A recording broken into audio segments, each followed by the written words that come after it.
going to start, and then we never... We start now. We start now. Oh, it's my turn. That's right. All right. Welcome to Story Sirens, the podcast where we talk about our favorite myths and legends from movies, books, and worldwide folklore. I'm Yenny, sounding like a sultry queen this morning. We love it. And I'm Sarah. And welcome to our first holiday episode. It's the holidays. It's the holidays. La, la, la, la, la, right. la. Oh, wait, no, wrong one. And I'm sure you, dear listener, are probably going, what holiday are you talking about? Well, we have the Autumn Equinox coming up. It will be taking place shortly after this episode airs. I think this episode is coming out on September 19th. And This year's Autumn Equinox occurs Sunday, September 22nd for our listeners in the Northern Hemisphere.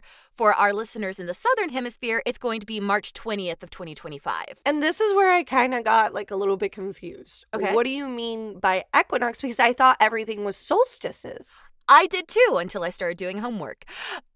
So equinoxes... And then I got smart. Right? Homework for this episode. So equinox and solstices are two separate celestial events. Solstices occur in the winter and the summer, and they celebrate the longest night of the year and the longest day of the year, respectively. Yes, and I was also reading a little bit about it, and for several days before and after the equinox, the length of day usually ranges from about 12 hours and 6 to 16 minutes, and they're like shared.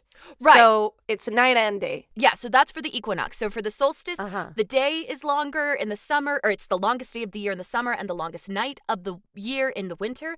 And the equinox occurs during the autumn and the spring when day and night are roughly the same length of time, which, as you said, is like around 12 hours and some change. Yeah. Yeah. Like Cool. 12 hours. And then I went a little bit more deeper because I'm like, well, why? Yeah. Right? And this is because on the equinox, the sun actually is directly above the equator, which is the reason that night and day are the same length. Mm-hmm. So just a little bit of extra because, you know, love it. Sarah's really smart. But, you know, for some of us that went to public school. No. Some of us are just lifelong nerds. That's all it is. Yes, And I am here as a keeper of ancient knowledge here at Siren Stories. I'm here to encourage all of you to be lifelong nerds. yes. So, equinox does mean... Wait. Yeah? And I'm here to tell you guys that if you are not a lifelong nerd, keep one next to you. Yes! Yeah, if you want to keep one next to you. It's like every introvert needs an extrovert friend. Yeah. Every... Except we're both extroverts, Sarah. Yeah. Yeah, we're like intro extro. Yeah, we're like extroverted introverts where it's like both of us are like, oh yeah, a conference sounds great. And then at the end we're like, lock ourselves in the hotel room. And have wine. Have wine and a Lots of face wine. mask. All right. So anyway, equinox does mean equal night. It's from the Latin equi and nox. Why go to school when you got a Sarah? And I'm a little know-it-all. Love it. Oh my God, guys, I'm so sorry that my voice is bad. Actually, I woke up about 30 minutes ago and Sarah was texting me saying, wake up. And I went, and so when I wake up, my voice sounds like this. Oh, So, who needs Delilah when we have Yenny? oh, I love I did Delilah. too. I miss love her so much. Oh. She just tells me all these sweet nothings on the radio at night, you know. It's so beautiful. It's so beautiful. She is. All right. Shout out to this episode is what is it? This episode is thanks to Delilah. Right. And it's for Delilah. It's for Delilah. So, dear listener. All right. While the autumn equinox is a naturally occurring celestial event, it was significant for cultures around the world, though celebrated at different times in different hemispheres, naturally. But it was significant for cultures around the world for agricultural reasons. Humanity was, for a long time, agrarian and lived strictly by the seasons. And here I come to expand a little bit on the term agrarian for those who are scratching their heads about what it means. It relates to the ownership of land. So when your primary way of life revolves solely around the land that you own, meaning that it brings you food, shelter, and work, you focus on the seasons more than anything else.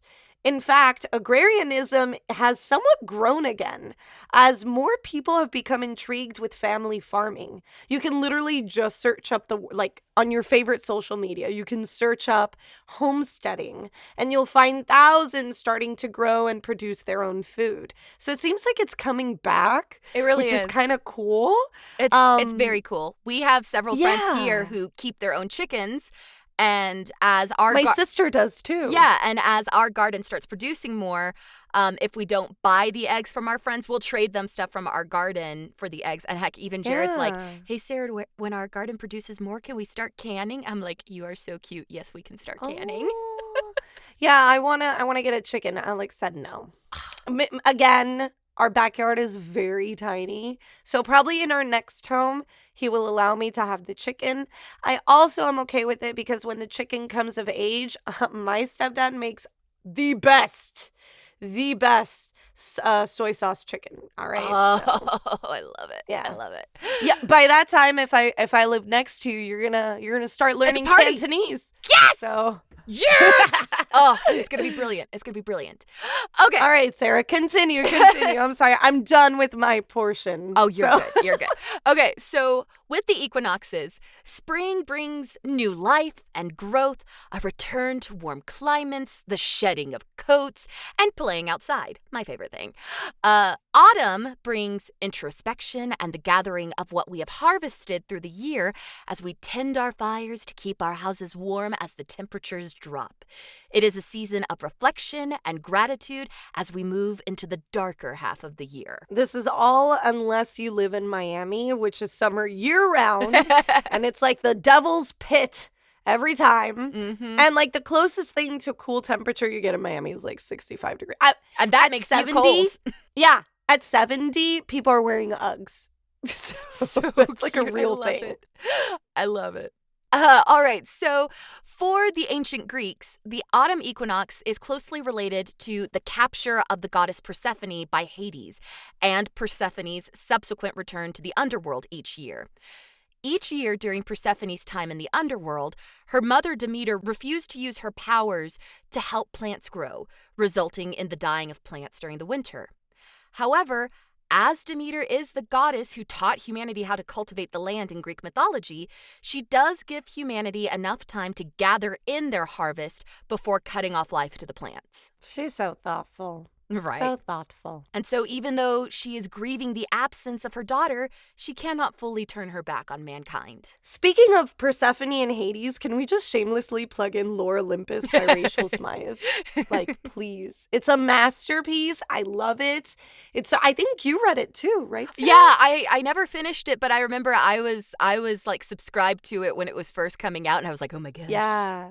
I think it ended. It this ended year. recently, didn't it? Yeah, it ended recently, and it's just a masterpiece of a show, but also of a show. Well, I hope it's a show. It's a webtoon right now, but I feel like they were in talks about There were doing something talks. with it. Yeah, I Yeah. remember that. Yeah, there was. Yeah. Well, aside from that, we will be covering more of Hades, Persephone, and most of the other Greek gods in an additional series that we're going to do that's going to be ongoing and talks about talks about Greek mythology and all the gods in it. So we will touch more on that a little bit later. So, moving on from the Greeks, for the Mayans, the equinox is when Kukulkan, the great snake, returns to Earth. As the sun hits the pyramid dedicated to Kukulkan in Chichen Itza, there is an illusion that the light creates of a great snake slowly slithering down the pyramid on the northern staircase. It's really cool, and you can actually go there today to observe it occurring. Kukulkan's return to Earth brings the blessing of a plentiful harvest and good health to his worshippers. Do you think that aliens helped them make the pyramid? I don't know. I'm feeling kind of conspiracy-ish today. You're always think? feeling a little conspiracy-ish. I am. Great. I love am. It was I the love it. aliens. Where's the guy with the crazy hair The that's always hair. like, aliens! Aliens. It was aliens! So Right? we're going to do some alien stuff too at some point. Oh, for sure, because for sure. I begged Sarah. I cannot wait to see the adventures you take us on for Aliens! alien research. Celtic druids during the equinox would celebrate the Green Man, the god of the forest. Stonehenge is believed to be an ancient site of druidic celebrations. Acts of celebration included pouring out wine and cider on the earth, dancing, and feasting. Sounds like a good time. This was considered a time to celebrate balance in nature due to the length of day and night, and balance of life, having a time of rest and leisure after the spring and summer of tending to the earth and the family. It is a time to reflect on what has been accomplished during the warmer months and to clean up the home in preparation of more time spent inside. So much for spring cleaning. We're doing autumn cleaning. The celebration also coincides with the festival of Dionysus, who is the Greek god of revelry and wine, the wine harvest, the harvest of first fruits, and Mabon, named after the sun god, son of the earth goddess in Celtic traditions. Now, there is evidence that the modern interpretation of the pagan Wiccan holiday Mabon came about in the 1970s, so we're not going to dive into that. We're not diving into that, but I did let you finish. Yeah. And I promised myself that I was going to let you finish. Thank you. Because I didn't want to interrupt you, but when you said green man, Yeah. I thought about the green men on the corn can. You know? And then I was like, who the hell is this green guy? Like, he was kind of hot. Like, who is this green guy? And I searched it as the Green Giant, but I'm like, what's his name? And his name is Jolly the Green Giant. He's the Jolly Green Giant, yeah. And I love him. I love him.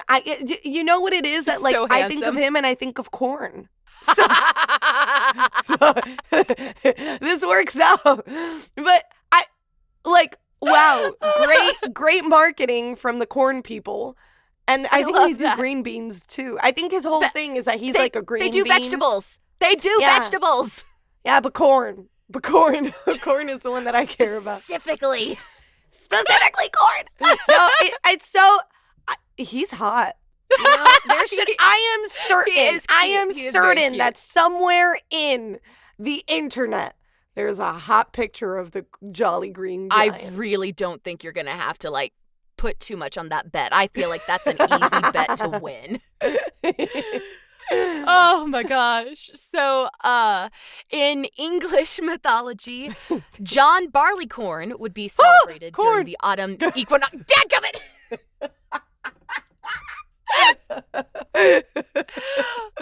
Okay.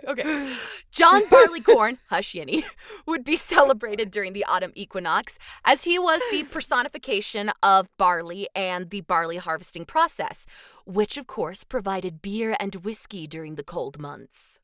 We love you, John. Yes, Thank we do. You for your service. In Germany, the autumn equinox is celebrated a bit later in the year with Oktoberfest, a celebration of dancing, music, and beer. Wunderbar, yes. Whenever you move to Texas, Yenny, we need to take you to Fredericksburg during Oktoberfest. It is oh my God. Huge. I would just go. Huge. I would just go because it's called Fredericksburg. Like, oh yeah, you would love Fredericksburg. Oh, it's a great town. It's a great town. Nice. So in Japan, Higan is a Buddhist holiday celebrated during the autumn equinox that lasts for 7 days. 3 days leading up to the equinox, the day of the equinox itself, and 3 days afterwards. Higan means the other shore, in reference to crossing the shore of life and death and into nirvana. This festival is a time to reflect on loved ones who have passed on, as well as reflect on one's own life. I feel like we reflect on our lives like all the time. So maybe we go through Higan a lot. Yeah, there's a lot of existential dread going on. Oh yeah, all the time. Especially as I'm like lying in bed trying to go to sleep, just like, oh my God, we're fine. It's like, what am I even doing? Right. Oh my gosh. In the 8th century, when this holiday was first brought into practice, field workers were given time off so they could observe the changes of the season in nature and work on changing their season of life. Japan as a whole celebrates Autumn Equinox Day as a non-religious holiday, but Buddhist temples and schools still observe Higan today. The blooming of the red spider lily is often viewed as the first signal that autumn has arrived, and it's often called the equinox flower and Higanbana, or Higan flower. It's beautiful. It Like, is I'm beautiful. looking at it. It's Yeah. this red, beautiful. If you guys want, just search red spider lily, and it's just a It's so gorgeous pretty. red flower. Yeah. It's so pretty. And for our anime friends out there, it's, pretty much the flower that's used during the credits of any anime ever. Oh my god! Oh my god! Yes. You're right. Yes, I think Inuyasha was like my first exposure to a red spider lily. It was also my first exposure to light BDSM. She kept saying "sip boy" every time, bro. Like, she liked that shit. She was a little, That explains so much about how we grew up. Anyway, Yeah. Oh, Sara. Sara, pero qué es esto? Uy. Oh yeah, Jared is good. Okay. Anyway, the red spider lily, also called the corpse flower, is traditionally placed on the tombs and memorials of loved ones who have passed on. So, moving from Japan, before Yeni has a conniption over here. She's laughing because I'm turning so red.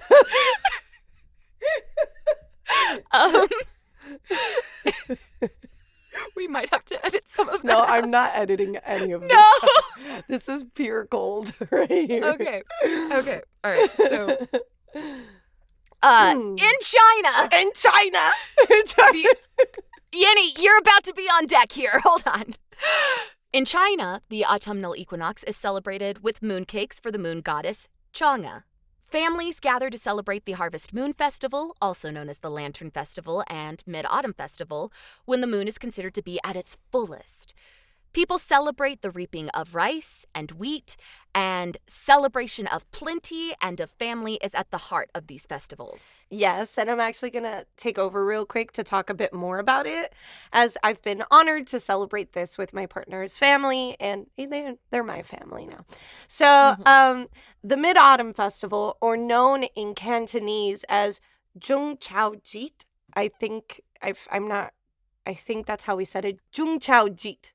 I think it is, was celebrated this year on September 17th, so just right before. But it actually takes place on a different day every year.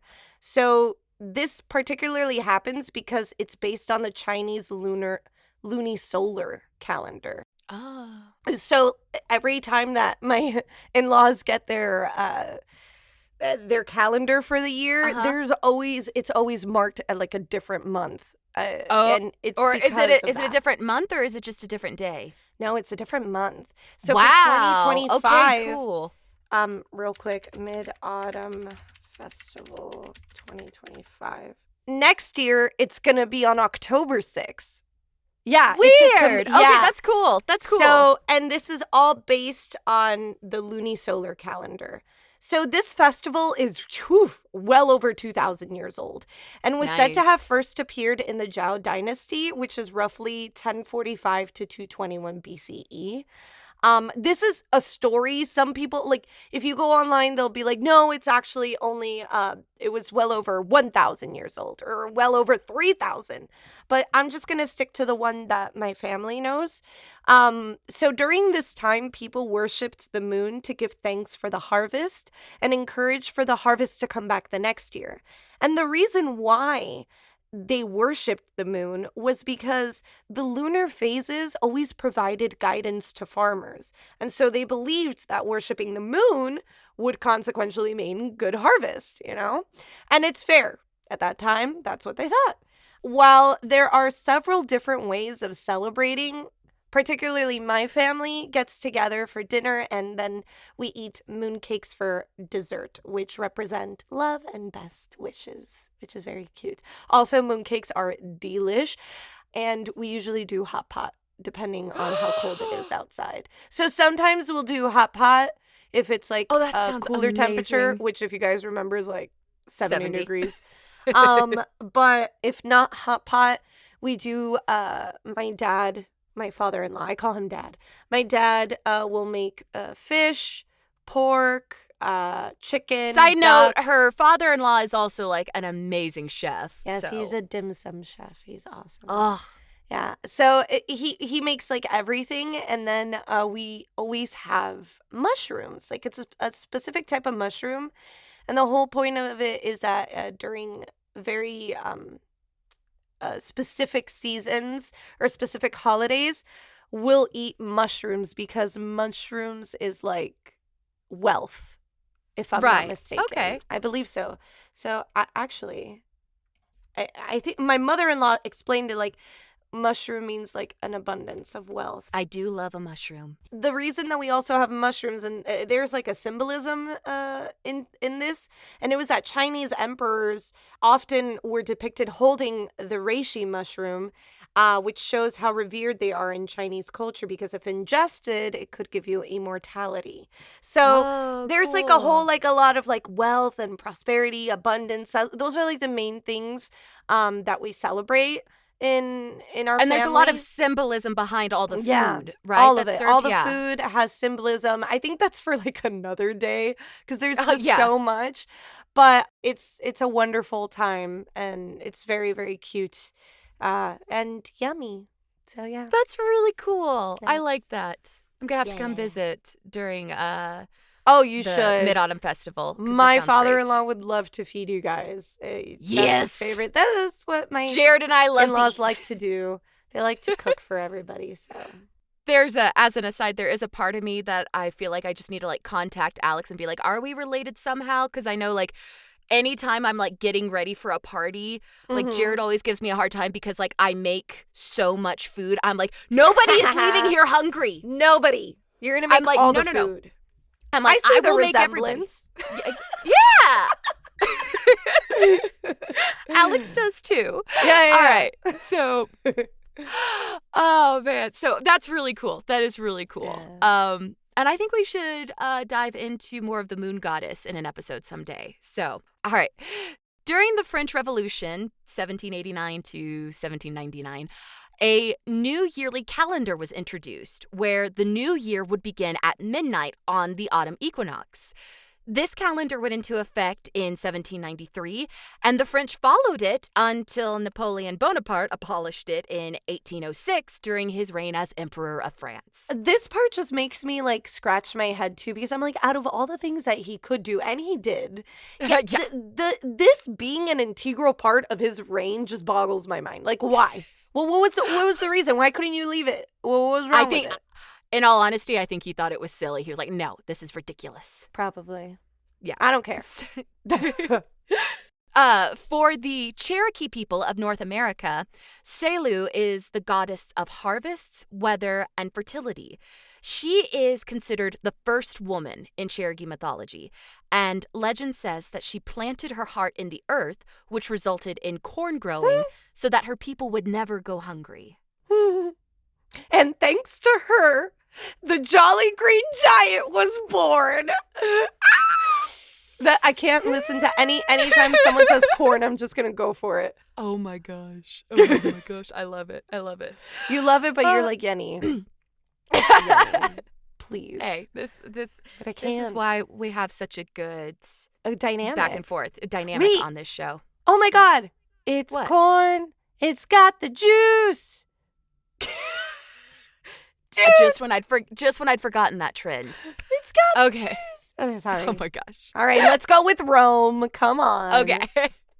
In Rome, Autumnus was the god of autumn, an androgynous deity who brought with them abundance during the harvest. Then there was Ceres, the goddess of grain, harvest, and fertility. She is the Roman counterpart to the Greeks' Demeter.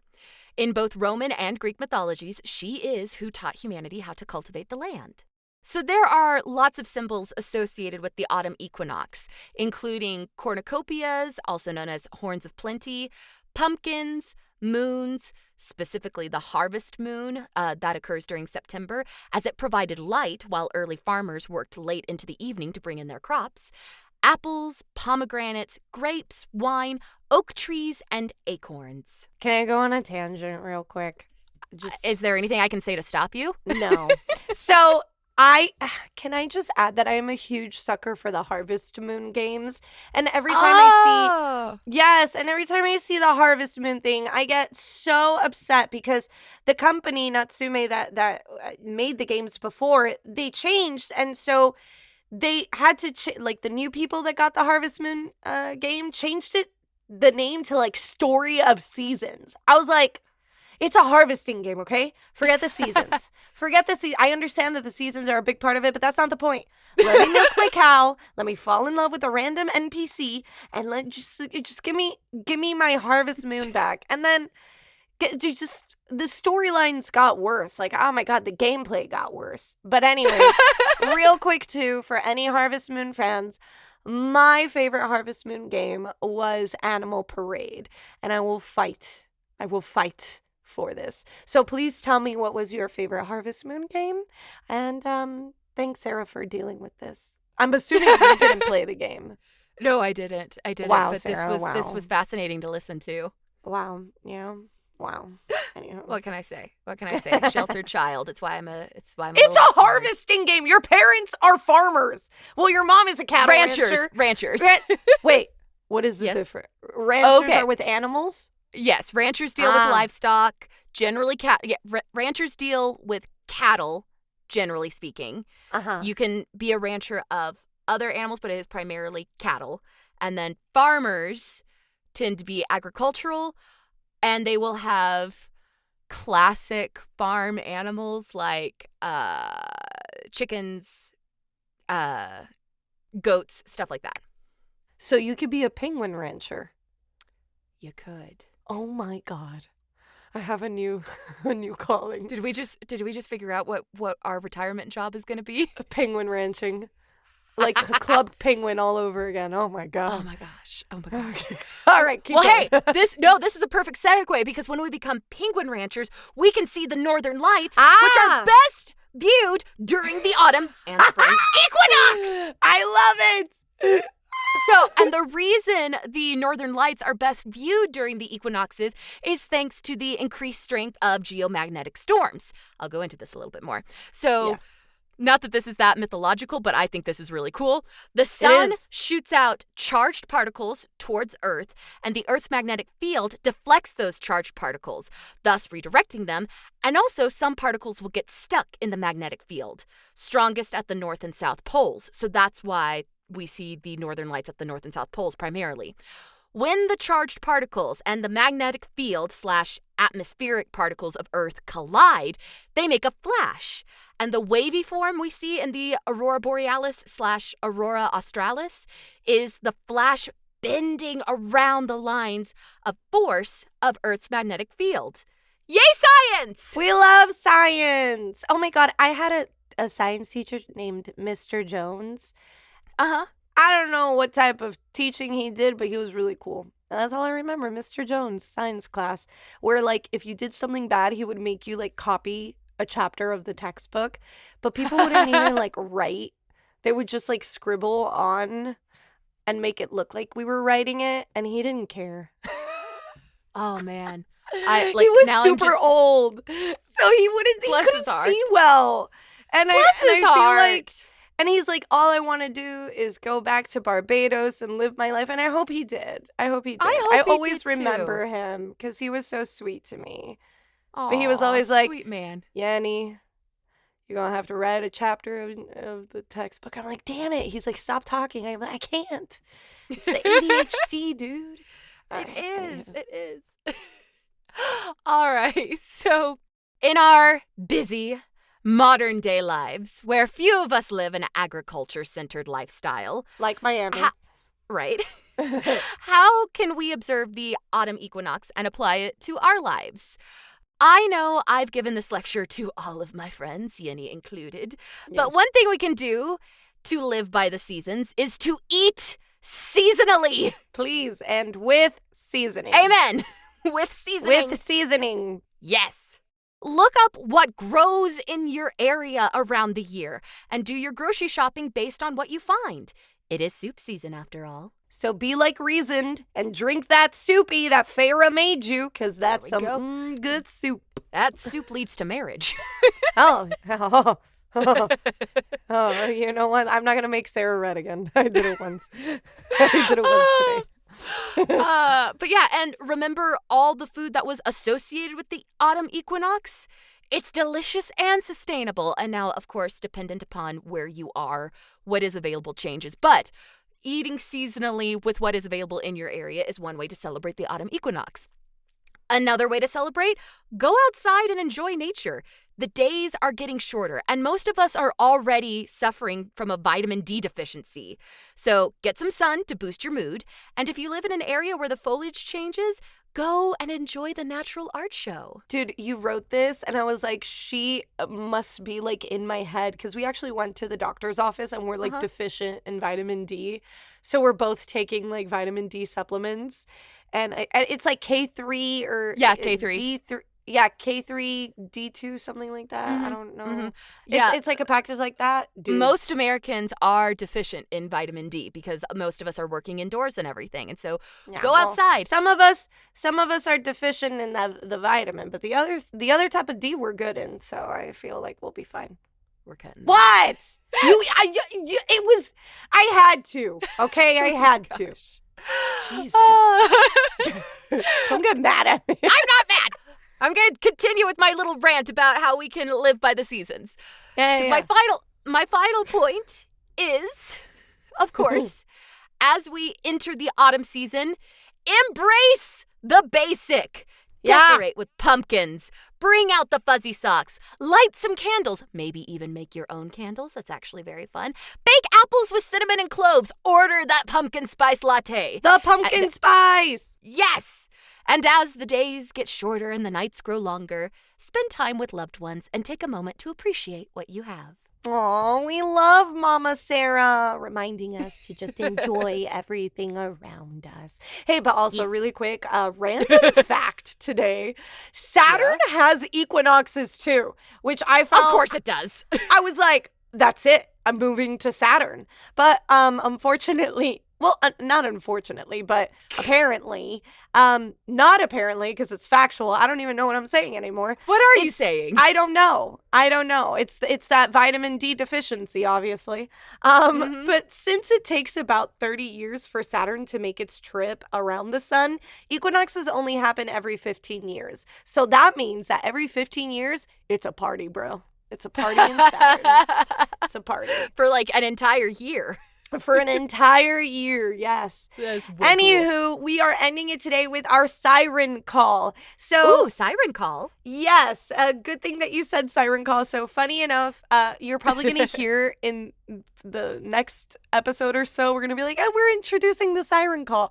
Because we kind of did these out of order and we wanted to make sure that this episode came out before the autumn equinox. But siren call is going to be our new little bit of homework for you guys to kind of deep dive with us further into what we just talked about today. So, and it's an invitation for you to interact and give us feedback. Yeah. And we can discuss topics that are pertinent to whatever this week's episode was about. Absolutely, especially on our Discord, if you are a siren seeker, which you can go and become when you go ahead and donate to us in our Ko-fi. It would be really cool to have you as a siren seeker. And that's where we're pretty much talk about everything that has to do with all of the episodes. And you guys also get like bonus content and things like that. So it's really cool. But aside from us marketing ourselves, here's your siren call for today, or for this week, actually. Watch Scooby-Doo on Zombie Island. Yes! This is Sarah's favorite.